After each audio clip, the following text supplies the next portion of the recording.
Day 7. Yesterday you got comfortable mastering on data. Today you're going to learn how your algorithm actually picks which stock it's going to trade in the first place.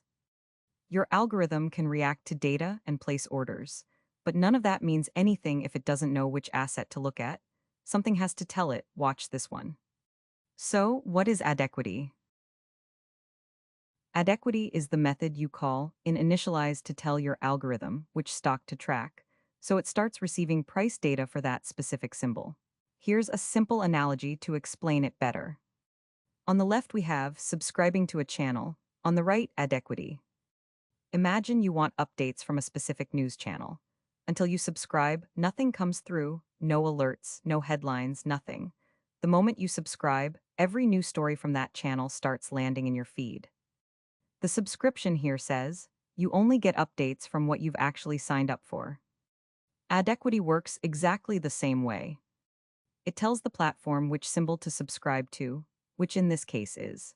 Until you call AddEquity for a stock, your algorithm receives no price data for it at all, and on data has nothing to react to. With that, we wrap up the simple introduction of the concept of AddEquity in QuantConnect. Here's a quick knowledge check. Your algorithm receives price data for a stock automatically, even without calling AddEquity, true or false. And the correct answer is false. Without calling AddEquity, your algorithm has no idea which stock to track, and on data will never receive data for it.